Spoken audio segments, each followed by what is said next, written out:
Ang kwento ni Tomby. Ang kwentong ito ay hango sa totoong buhay. Mula ito sa isa nating tagapakinig. Karanasan ito ni Banjo. Walang eksaktong taon. Probinsya ng Cebu. Si Banjo ay tubong probinsya. Hindi na bago sa kanya ang kwento tungkol sa samot-saring kababalaghan. Minsan na rin itong nakaengkwentro ng aswang. May ilang beses pa na pinarusahan ng duwende dahil naging pasaway sa gubat. Ngunit ngayon, lumipat siya sa tahanan ng tiyahin dahil mag-a-abroad ito para makaraos sa buhay. Walang kasama sa bahay ang unika iha, kaya't siya ang pinakiusapang makasama. At isa pa, siya na lamang din ang natitirang malapit na kaanak. Para naman sa parte ng binata, gusto niyang siya ang magbantay sa pinsan dahil walang tiwala sa mga kapitbahay. Nauuso rin kasi ng mga panahong yon ang panggagahasa. At ang malala, menor de edad ang kasangkot. Magandang babae ang pinsang si Emily. Lapitin at habulin ng mga lalaki kaya't gustong protektahan. Wala namang problema kung magsama sila sa iisang bubong dahil malapit din naman sila sa isa't isa. Bunso at kuya ang tawagan nila. Ang inaalala lamang ni Banjo ay ang paligid. Puro naglalakihang kahoy ang makikita. Makapal ang nagtutubo ang halamang ligaw. Malayo ang distansya ng mga bahay-bahay na kahit sumigaw, duda itong madidinig. At isa pa, wala ding kuryente. Ang tanging ilaw ay lamparilla o kandila at buwan sa gabi kung meron man. Hindi naman kadiliman ang dahilan kung bakit nag-aalala si Banjo. Ang totoo, natatakot ito sa partikular na puno kung saan pinaghihinala ang tirahan ng kapre. Bukas ang ikatlo niyang mata ngunit limitado lamang ang makikita. Swerte na lamang na nasisipat ang higanteng nilalang, kaya alam na merong nakatira sa punong yon. Kung ilalarawan ng binata, salbahe, babaero, manyak at palaging nambuboso sa mga dalagang naliligo doon sa balon. Ilang metro lamang mula sa tirahang puno. Ilang beses nahuli na mga sandaling nag-iigib. Sumisimple ito para agawin ang atensyon ng nilalang. Kaso nga lang, hindi siya nito nakikita. Bagay na ipinagtataka niya rin. Kuya, kukuha lang po ko ng malunggay sa labas. May binigay na karne na manok si Lola Sita. Gawin na lang nating tinola para may sabaw tayo.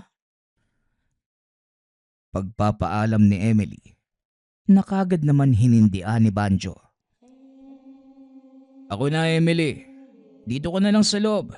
At ako ang lalabas. Diyan ka lang, ha? Wika ni Banjo. Napakamot na lamang sa ulo ang dalaga. Napapansin din ito na kapag magbabalak na pupunta ng likod bahay, hindi pumapayag si Banjo. Sa kalagitnaan ng pangunguha ng malunggay, nakita ni Banjo ang kapre. Katulad ng tipikal na gawain ito, humihit-hit ng tabako na ang usok ay binubuga ng malalaking butas ng ilong. Tinitigan niya itong mabuti. Lumilika pa ng ingay. Pero parang bingit bulag ito sa lahat ng pagpapapansin ng binata. Napapailing na lamang si Banjo at nagmamadaling bumalik ng tahanan dala ang malunggay. Nang magkaharap sa hapag, dito na napatanong si Emily. Kuya, napapansin ko lang, bakit kapag magpapaalam akong pupunta sa likod, Mangunguha ng malunggay o magwawalis ayaw mo? Bakit po ba? May hindi ba ako pwedeng makita roon?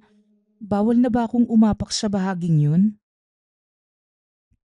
Tanong ng dalaga. Ang dami mong tanong ah. Hindi naman sa ganon, Emily. Hindi ba? May kapre dyan sa puno. Ayaw ko lang na makita ka ng higanteng yun. Mamaya, magkagusto pa sa'yo eh. Tugon ni Banjo. Naniniwala ka pa rin pala sa ganyang kuya? Bago ka pa dumating dito para samahan ako, ilang libong ulit na akong pabalik-balik sa likod. Wala namang nangyari. Saka, hindi naman siguro totoo na may kapre dyan sa puno. Kasi kung meron man, sana matagal nang nagparamdam. Hindi po ba? Malay natin. Nasa iba pa pala yung atensyon. Tapos kapag napapadalas na yung pagkakita sa'yo, ikaw naman yung matipuhan. Ang pangit kaya pakinggan. Magandang dalaga. Nagustuhan ng kapre. Ay sus Mariosep. Wika ni Banjo. Nagtawa na naman ang magpinsan. Puro ka talaga kalokohan, kuya. Ay nako, hindi naman ako naniniwala sa ganyan. Mas maniniwala pa ako kung sasabihin mo na may duwende kasi naparusahan ka dati, hindi ba? Yan. Diyan ka magaling. Yung mambaliktad. Ikaw yung pinag-uusapan tapos isingit mo yung nangyari sa akin noon. Alam mo, kumain ka na nga lang. Wika ni Banjo. Nagpatuloy sa pagkain ang magpinsan. Ilang sandali pa ay natapos. Si Banjo ang umakaw sa paghuhugas ng pinagkainan. Samantalang pinagpahinga na si Emily. Takipsilim pa lamang ngunit kahit papano, may liwanag pa ng araw sa labas. Kaya't dali-daling inasikaso ang mga hugasin dahil sa likod bahay nalalagay ang pwesto. Sa kalagitnaan, hindi nakaligtas sa binata ang kapreng nakatitig sa tahanan. Diretso ang mga mata nito sa kwarto ni Emily. Wala pa namang ginagawa. Panay lamang sa pagbuga ng usok mula sa hinihit-hit na tabako. Gayunpaman, bantay sarado ang kilos nito. Pagkatapos ng gawain, nagsunog ng dahon ng sauko. Ang matapang nitong amoy ang pumukaw sa atensyon ng nilalang. Sunod-sunod na napaubo ng malanghap. Ngiting tagumpay naman ang makikita sa mukha ni Banjo. Kaso nga lang, ngunit tila hindi pa rin siya nakikita nito. Sus, sa ganitong paraan lang pala maagaw yung pansin mo. Hindi mo ba talaga ako nakikita o ayaw mo lang akong pansinin? Alam mo yatang kukontrahin kita eh. Sige lang, kapag nanggulo ka sa pinsan ko, makikita mo talaga. Subukan mo lang. Wika ni Banjo. Matalim ang titig sa kapre. Bigla rin itong naglaho ng hindi makayanan ang matinding amoy ng pagsunog. 10 oras ng gabi, nang maalimpungatan ang binata sa ingay ng kaluskos sa labas. Dali-daling sumilip sa bintana. Nakita ang kapre na tila niyuyugyog ang sanga na inuupuan. Parang nagagalit. Nang mapansing panay ang pagtingin sa baba, mahinang napatawa ang binata dahil hanggang ngayon umuusok pa rin ang sinunog kanina na direktang tumatama sa puno ng kapre. Ang laki mong higante, pero takot ka pala sa usok. Naku naman, ganyan lang pala yung gagawin para galiting ka eh. O sige, bukas mas dadamihan ko pa yung pagsusunog. Wika ni Banjo sa sarili.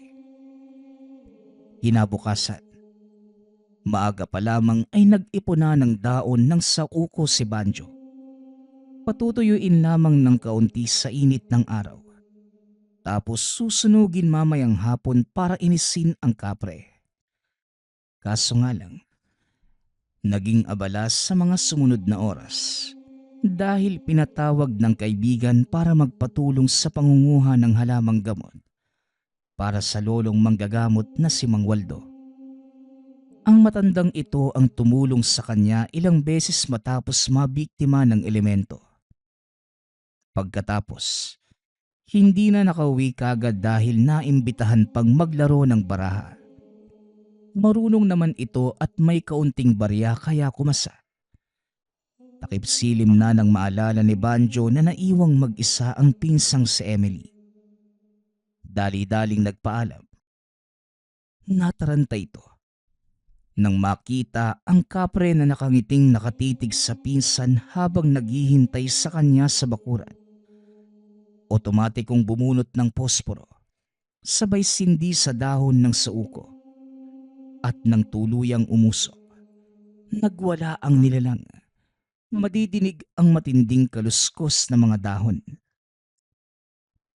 Kuya, may problema ba? Kung makapagsunog ka naman ng dahon parang importanteng importante, may nangyayari bang hindi ko alam? Tanong ni Emily. Wala naman. Sinindihan ko lang para walang maikalat yung hangin. Kita mo namang gabi na ako dumating kaya nagmamadali na ako. Tugon ni Banjo. Talaga ba? Baka naman meron talagang nangyayari. Ayaw mo lang sabihin sa akin. Ano ba kasi yung kuya? Parang hindi magkadugo eh. Muling tanong ng dalaga. Nagdadalawang isip si Banjo na sabihin sa pinsan ang totoo. Inaasahan niyang magiging katulad ng unang pag-uusap ang sagot nito. Hindi ito yung tipo na madaling mapaniwala lalo na sa mga kababalaghan. Kahit ilang beses pang makarinig, may kung ano sa paniniwala na mahirap baliin. Pero naisip din ng binata na mabuting sabihin na lamang para kahit papano ay meron itong alam. Maniwala ka man sa akin o hindi, Emily. Ang kapret sa puno sa likod, napapadalas na yung pagtingin sa'yo. Ang pagsusunog ko ng dahon ay paraan ko para maitaboy siya. Nakikita ko kasing natatapangan sa amoy. Pagpapaliwanag ni Banjo. Napabuntong hininga ang binata nang tawanan ito ni Emily. Kuya, nagpapaniwala ka talaga sa ganyan no? Baka naman ikaw yung natipuhan ng kapre, tapos dinadaan mo lang sa akin? Ikaw ha? Ewan ko na lang, Emily. Hindi mo ba pwedeng paniwalaan muna yung sinasabi ko?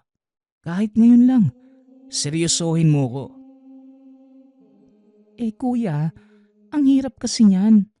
O baka naman gusto mo lang ibaling yung pansin ko kasi ayaw mong magkamabutihan kami ni Shelo. Ay nako, isa pa yan.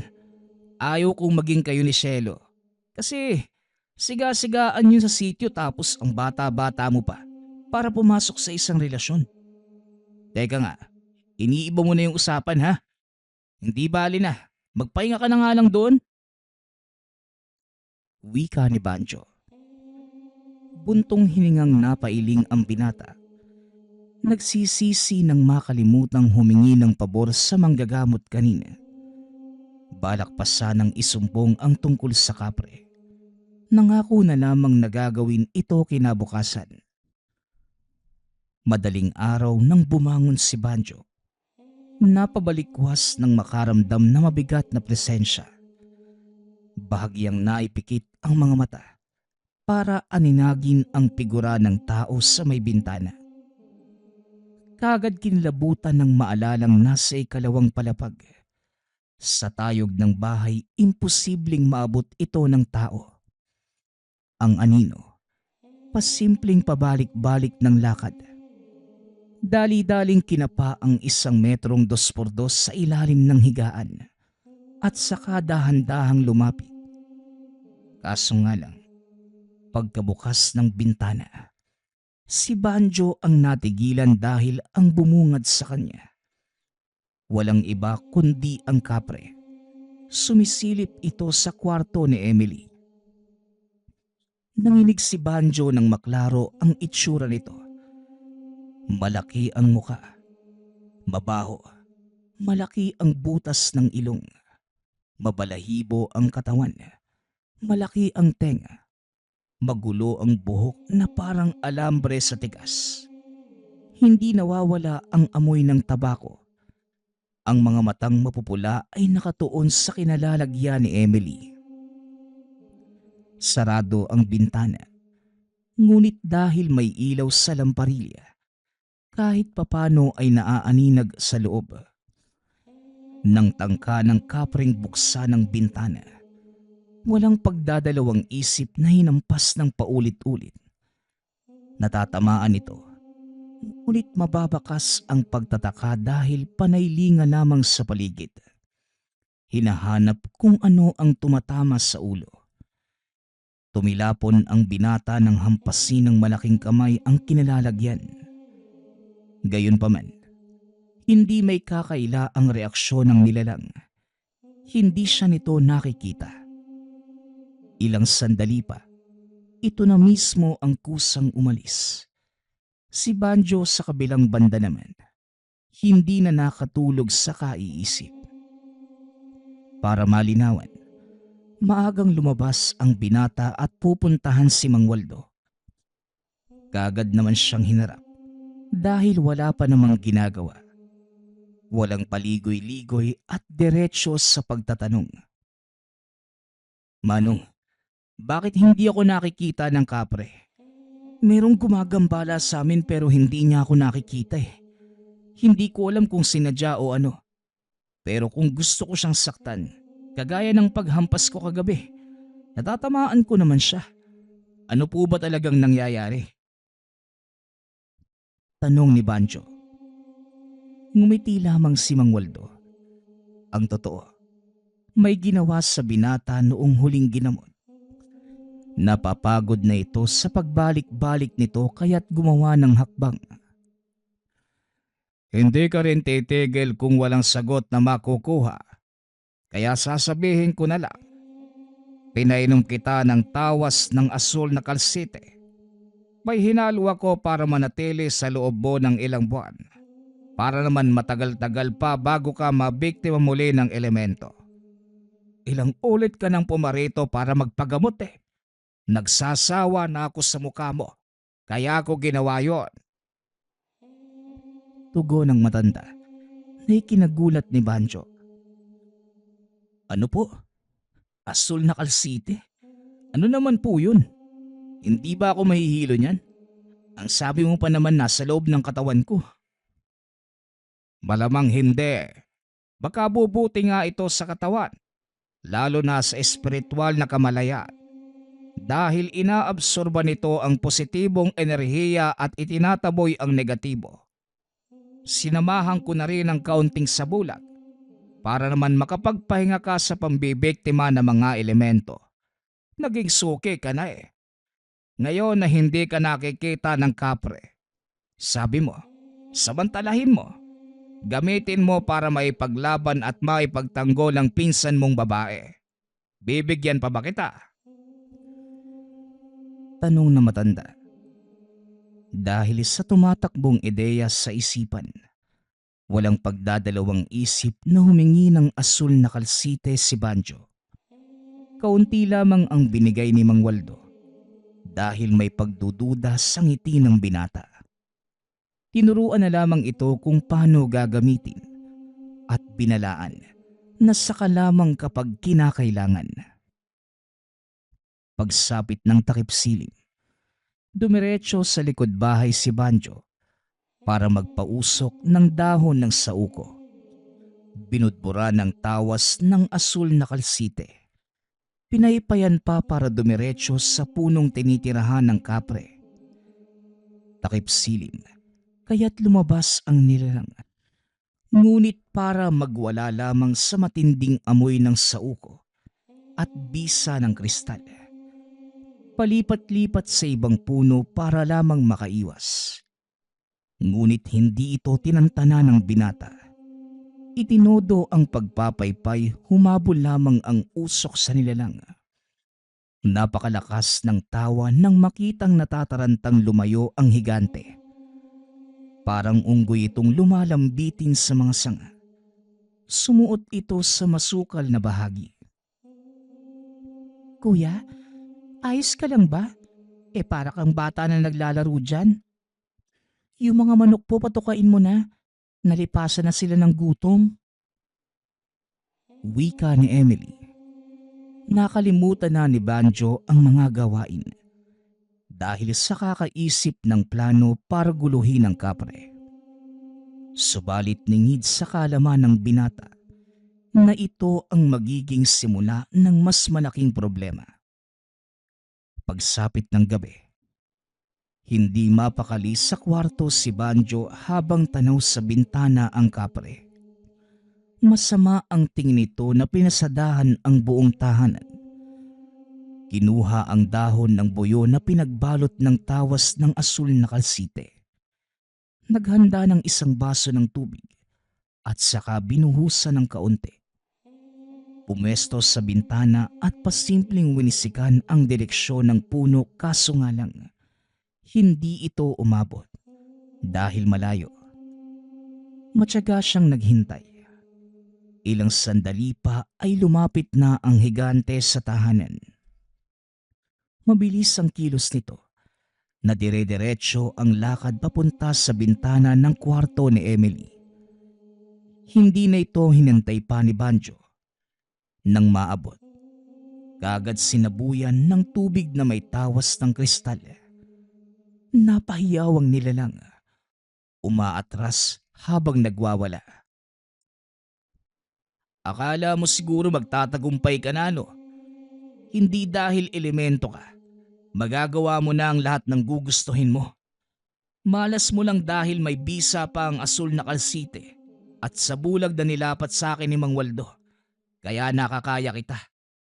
Magdusa ka dahil hindi ako makakapayag na mabiktima mo ang pinsan ko. Wika ni Banjo habang sinusundan ng tingin ang kapre. Iniwanan ng pansin ng tuluyang maglaho. Madaling araw nang muli na namang magising.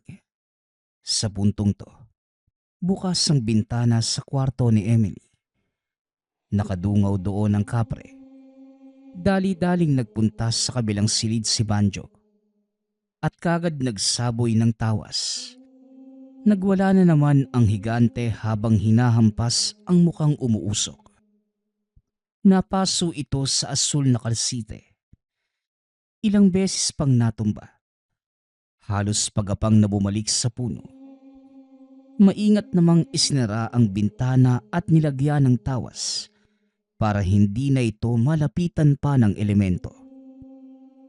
Kinabukasan, umaga pa lang, natanaw na ni Banjo ang kapre. Masama ang tingin habang humihit-hit ng tabako. May bakas pa ng pagkapaso ang mukha nito at ang isang mata ay tinapalan ng dahon. Nararamdaman ang bigat ng presensya. Mas malala pa kumpara sa normal nitong presensya. Napabuntong hiningang nag-isip ng paraan si Banjo para tuluyang mawala ang kapre.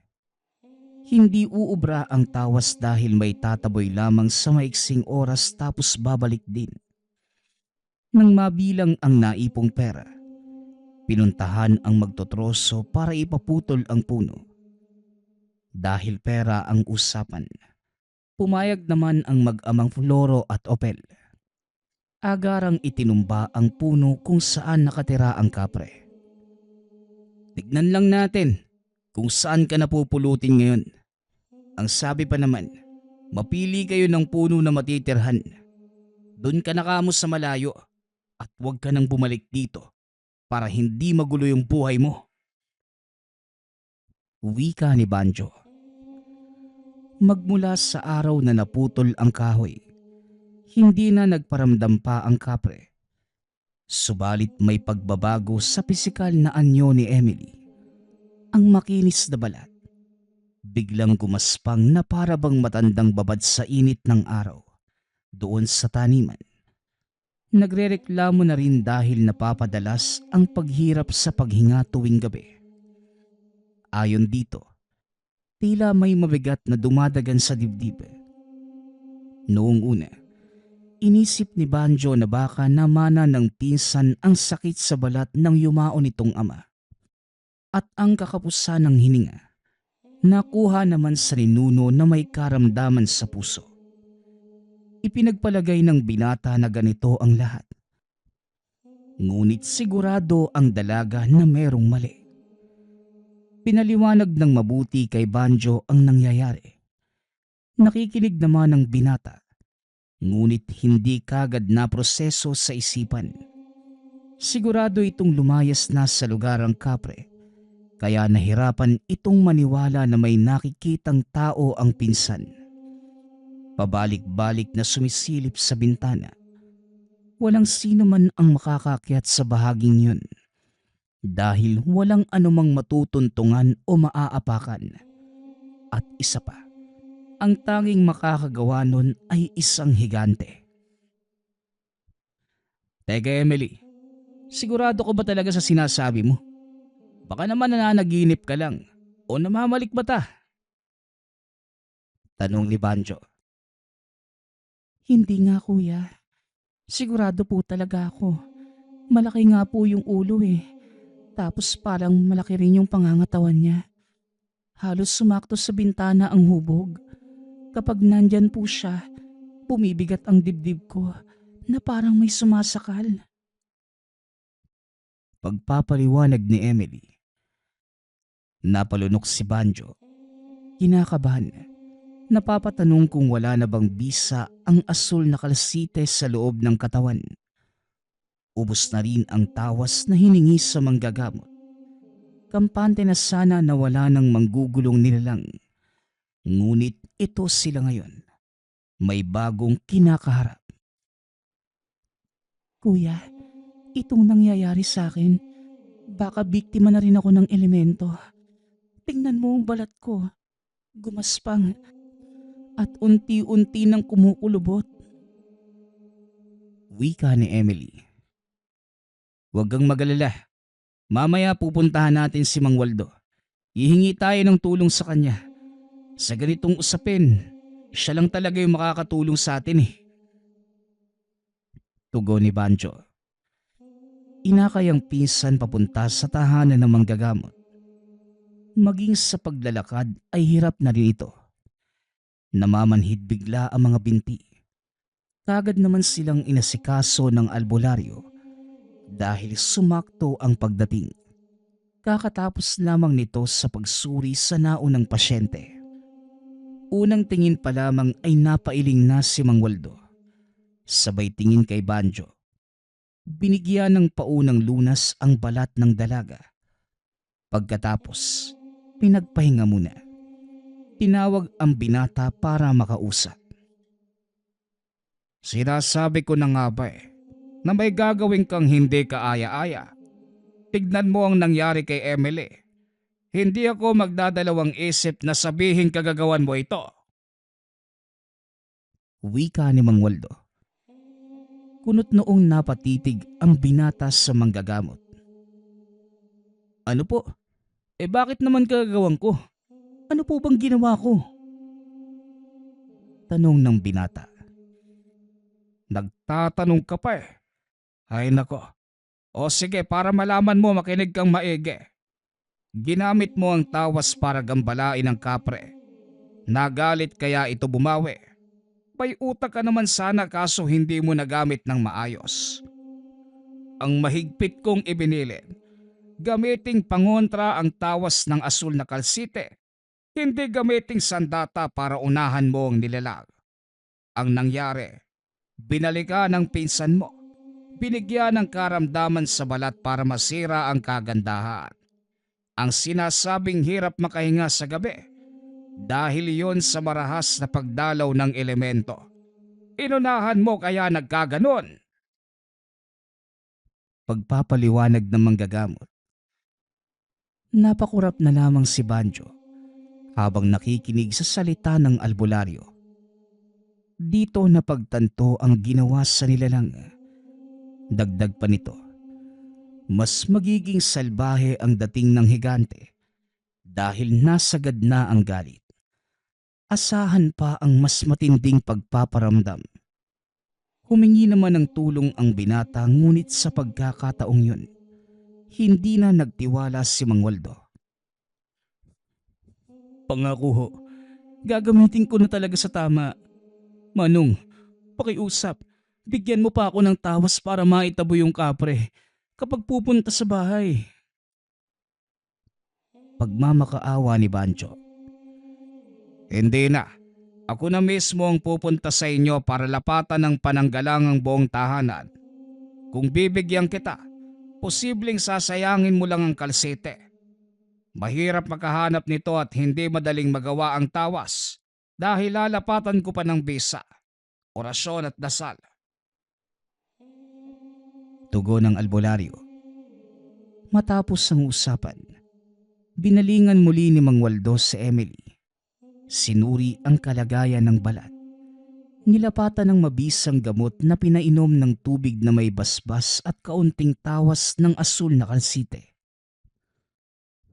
Teka Manong, pinainom niyo na po si Emily ng tawas. Ibig bang sabihin, hindi na siya makikita ng kapre kagaya ko? Nilagyan ko ng sabulag kaya malamang oo. Kung makasabi ka naman ng kagaya ko, akala mo talaga hindi na siya nakikita. Iho, malinaw pa sa sikat ng araw ang imahe mo sa mga mata ng nilalang. Nakikita ka na niya. Wika ni Mang Waldo. Napalunok si Banjo. Nakiusap na makainom ng tawas ngunit humindi si Mang Waldo. Dahil isang beses lamang itong pwedeng gawin. Kapag nasundan pa, posible ang pagkakaroon ng diferensya sa kalusugan, lalo pat may halong ibang sangkap. Sa tahanan, kagad nilibot ni Mang Waldo ang paligid. Mga bintana at pinto ay nilagyan ng pangontra upang maiwasan ang paglapit ng kapre. Hinipan din ng orasyon ng hangin, pandagdag bakod.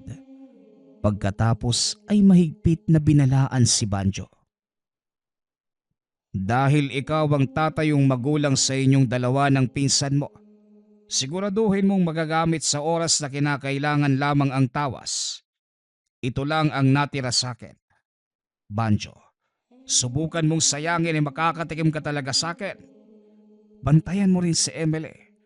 Maayos na ang kondisyon niya sa balat. At ang pagkakapos ng hininga na lamang sa gabi, hindi ko mapipigilan ang pagdalaw ng nilalang, lalo pat natipuhan nito ang dalaga.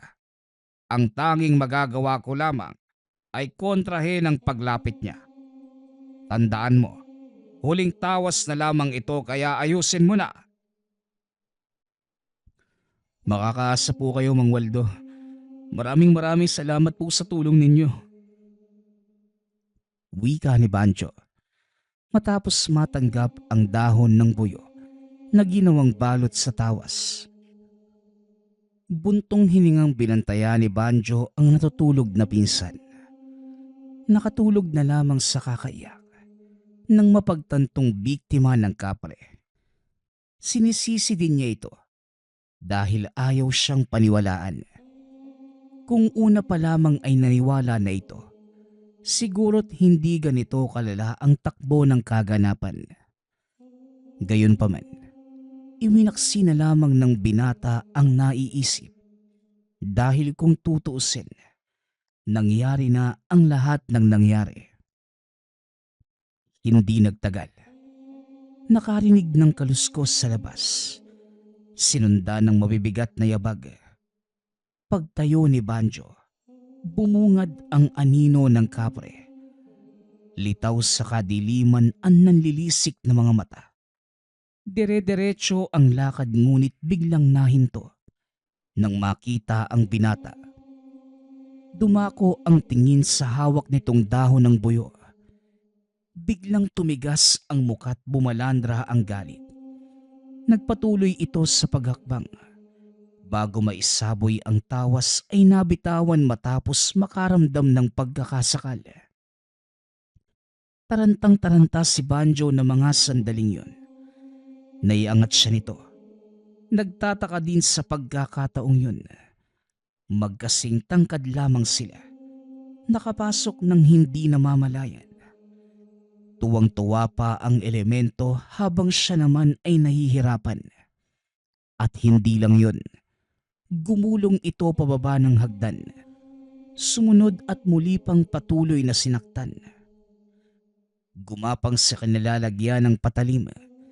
Sinaksak ng makabunot ng kutsilyo ngunit wala itong epekto. Muling binalibag siya hanggat sa unti-unting umikot ang paningin gawa sa pagkabago. Nang makita nitong hindi na halos makakilos, tumalikod sa kabinalingan ng pansin si Emily sa itaas. Sinikap pa ni Banjong makahabol, ngunit huli na dahil nakadagan na sa natutulog na pinsan. Nakapikit pa rin ang mga mata ng dalaga, ngunit mapapansin ang pangingisay ng katawan. Malapad ang pagkakangiti ng kapre habang sinasakal ito. Nang masipat ni Banjo ang dahon ng buyo, dali-dali niya itong kinuha, tiyempo sa pagbukas ng bibig ng nilalang. Mabilis na isinubo ang lahat ng tawas. Nagwawala ito, sabay bitiw ng nakakabinging sigaw. Idinudura pa nito ang tawas ngunit hindi na nagawa dahil kumapit na sa dila. Sinikap ang matanggal. Hindi na nagulat ang binata nang biglang maglaho at nakita itong nasa labas. Pasuray-suray habang papalayo. Hindi naman maiwasan ni Banjo ang mapangiwi habang iniinda ang sugat sa kamay. Nakagat habang sinusubuan ng tawas ang kapre. Gayunpaman, hindi alintana dahil dali-daling pinukaw ang pinsan na magpasa hanggang ngayon ay nangingisay. Matagal pa bago nagising si Emily. Habol hininga ito. Pinagpapawisan. Kagad napayakap kay Banjo sabay iyak. Inalo naman niya ito at nang mahimasmasan, inatupag ang sarili dahil sa labis ang pagkirot ng sugat. Pinalipas ang oras, ngunit hindi na makakaya dahil namamaga ang kagat at unti-unting kumakalat sa buong katawan ng pamamanhid. Namumutla na ang binata, nangihina. Kahit madilim ang daan, inalalayan ni Emily papunta sa tahanan ng manggagamot ang pinsan. Pagkarating doon, napailing na lamang si Mang Waldo. Hindi madali ang kapreng nakaharap ninyo. Dilagpasan lamang ang nilagay kong pangontra sa bahay. Sigurado kong napuruhan yon ngunit kinakaya lamang para matuloy ang pambibiktima. Magaling ang ginawa mo, Banjo. Pero ito nga, ikaw naman ang nagdusa sa ngayon. Wika nito. Sinuri ng manggagamot ang sugat. Kagad nilapatan ng gamot gamit ang sariling sangkap. May halo pa rin ng asul na kalsite. Ito ang pangunahing sangkap sa lahat ng mga gamot. Nagpatunaw sa isang baso. Ang tubig ay pinainom sa binata.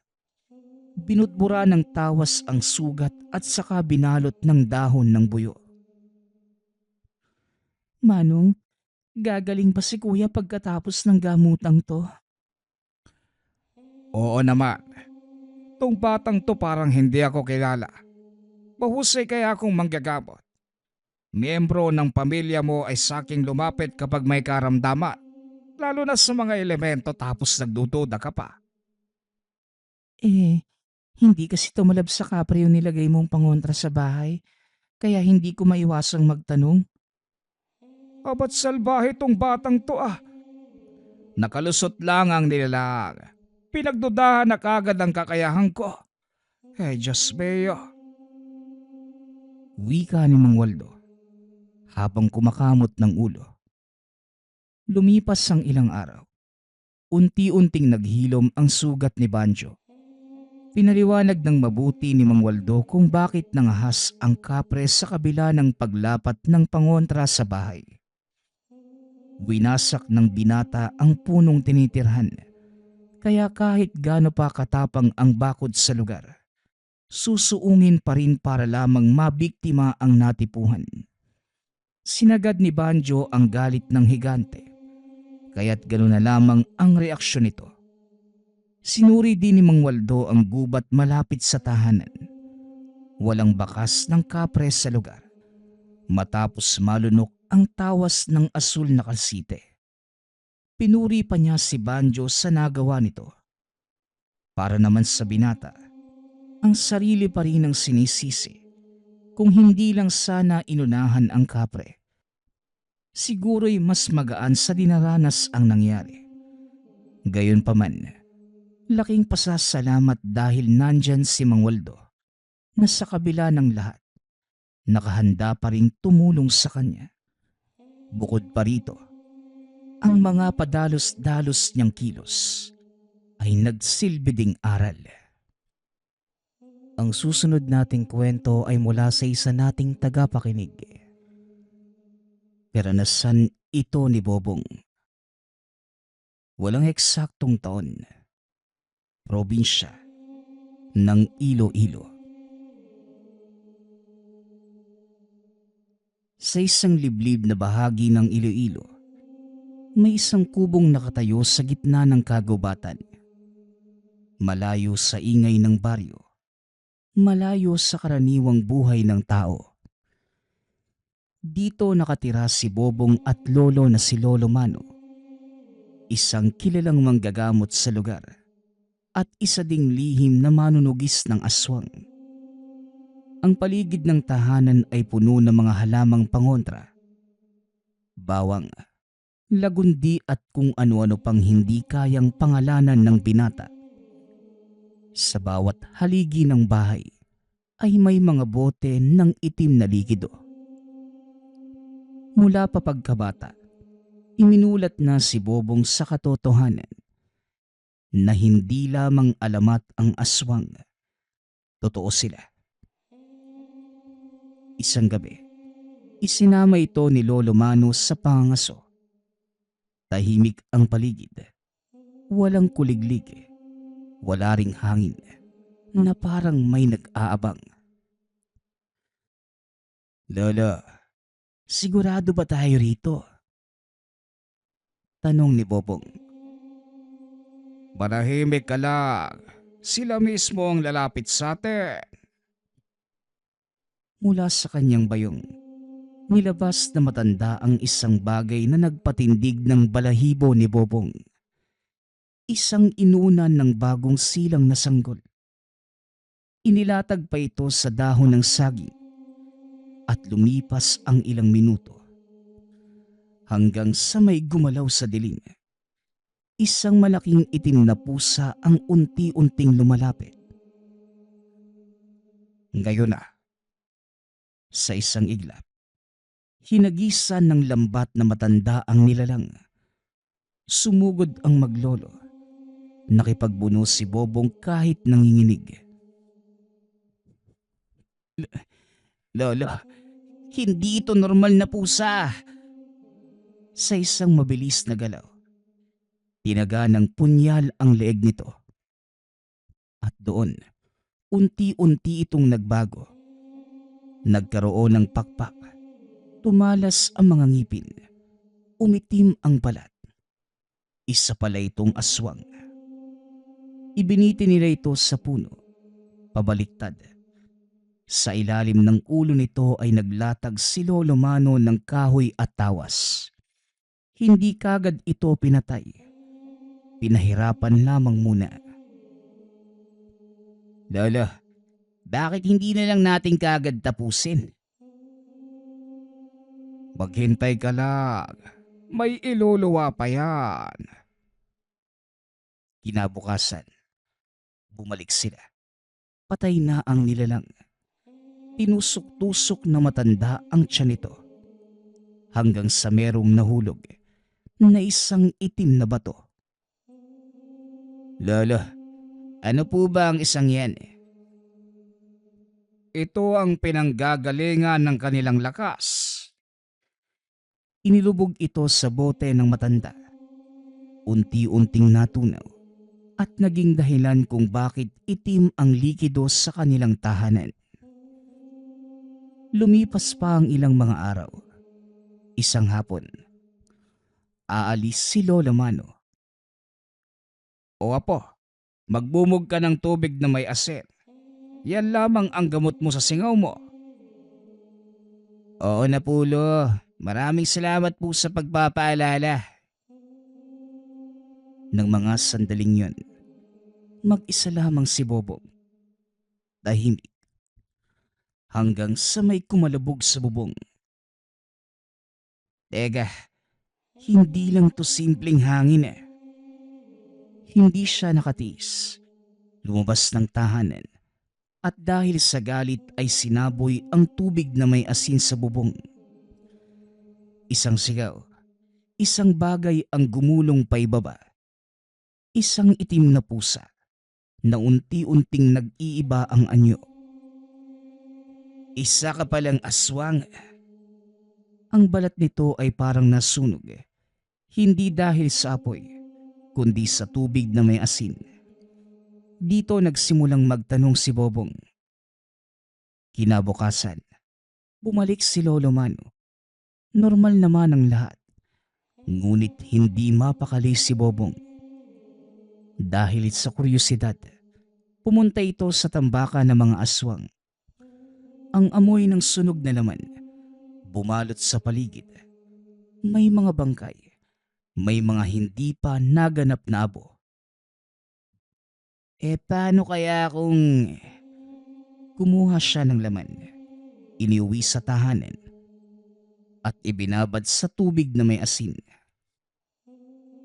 Biglang nasunog ang laman. Parang asido ang epekto.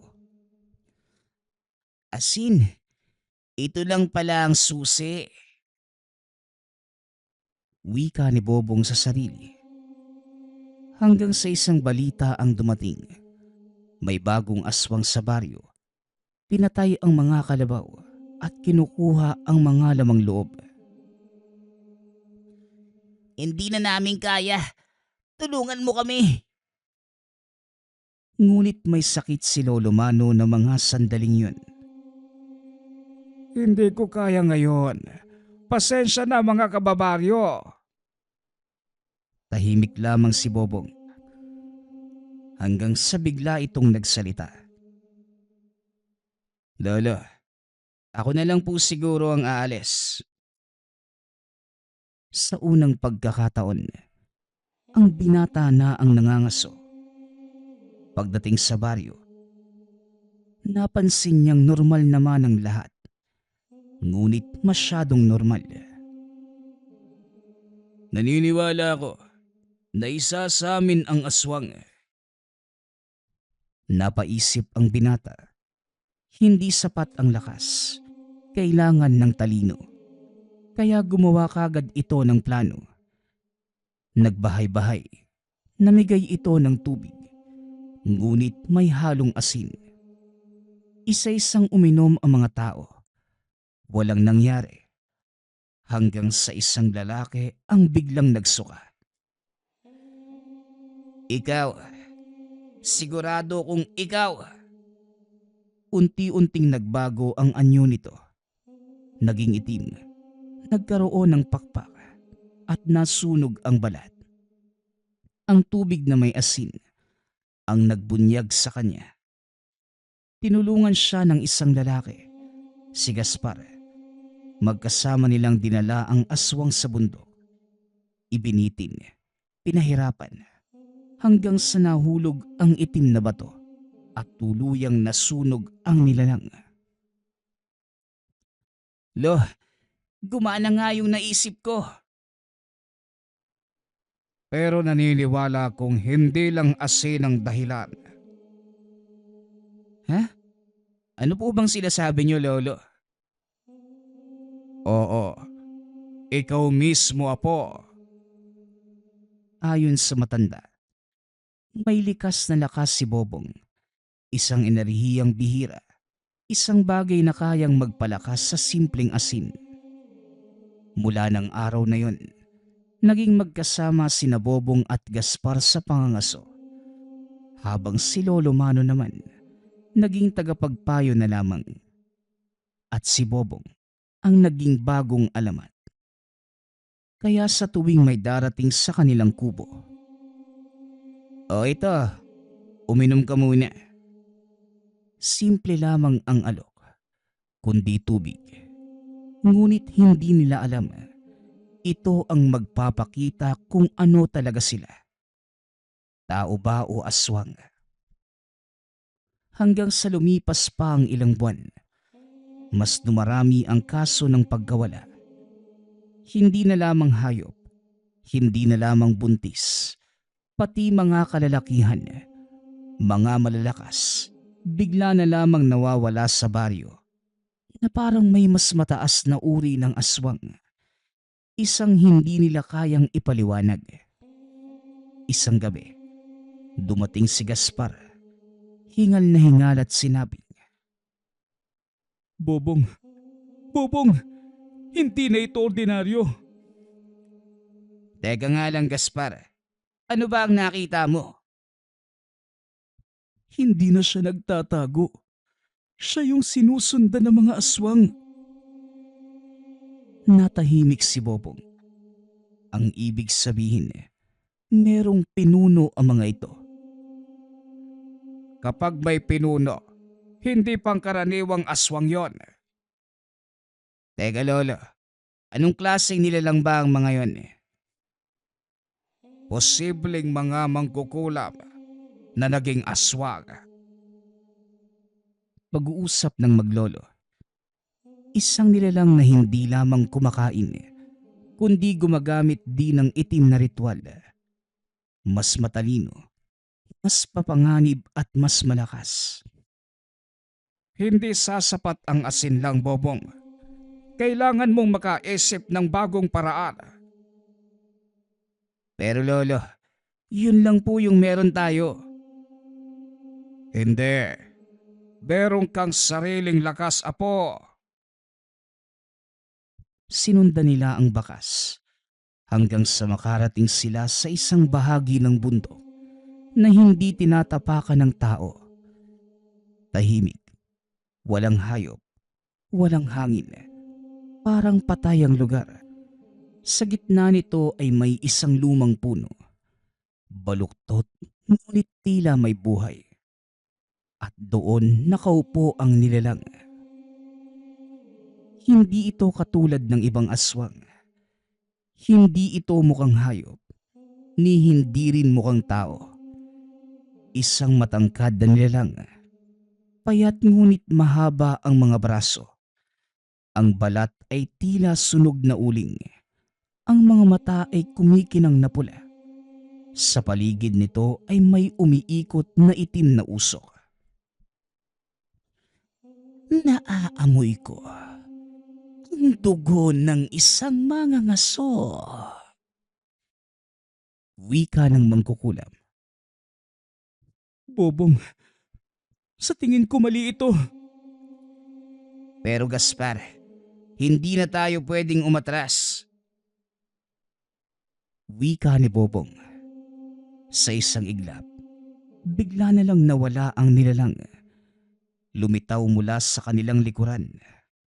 Sinugod nito si Gaspar. Tinamaan at tumilapon. "Gaspar!"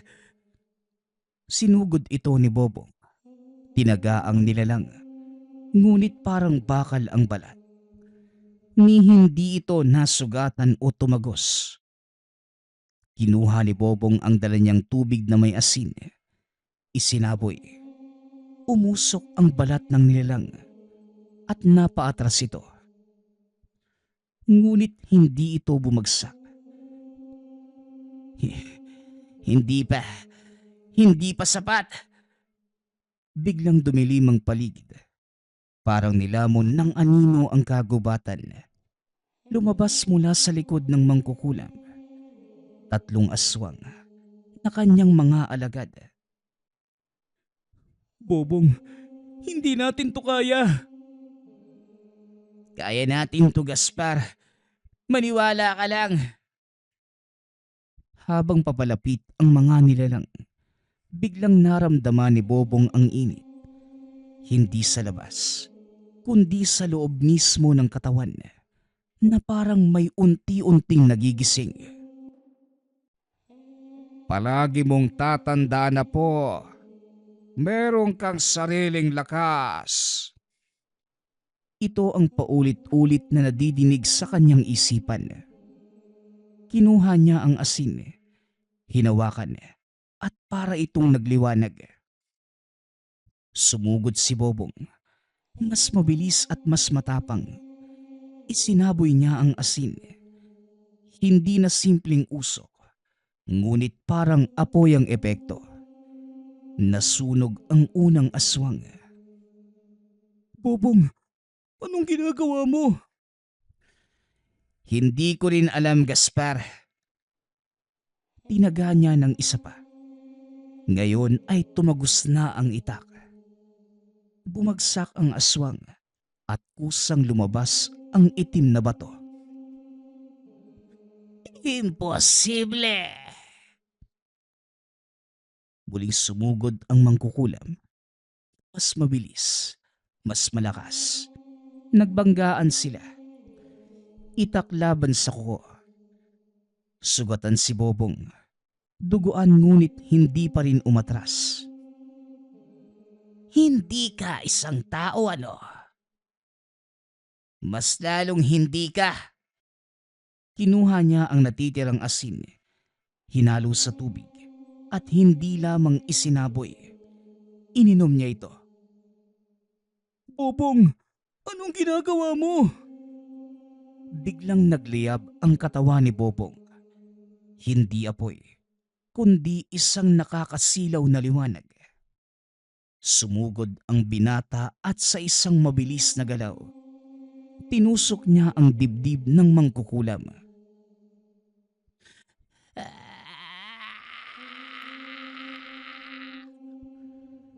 Biglang bumuka ang bibig ng nilalang.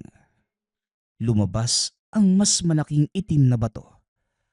Pagkahulog nun, nagsimulang masunog ang buong katawan. Hindi na sumigaw, ni hindi na nanlaban. At tuluyang naging abo. Tahimik ang kagubatan. Bumalik ang hangin. Bumalik ang buhay. Bobong, tapos na ba? Hindi pa, Gaspar. Dahil alam ni Bobong na habang may dilim, palaging merong magbabalik. Pagkabalik sa kubo, Naramdaman ko yon, apo. natapos na po, Lolo. Alam ko, apo. Ngayon, hindi ka na lamang basta mangangaso. Mula ng araw na yon, hindi na lamang siya si Bobong. Ito ang naging simula ng kanyang alamat. At ang sandata, hindi lamang punyal, hindi lamang lakas, kundi tubig na may asin. Nagpapasalamat nga pala ako sa lahat ng sumusuporta sa ating channel. Nawa ay patuloy niyong suportahan at pakinggan ang ating mga kwento. Hanggang sa muling pakikinig. Paalam.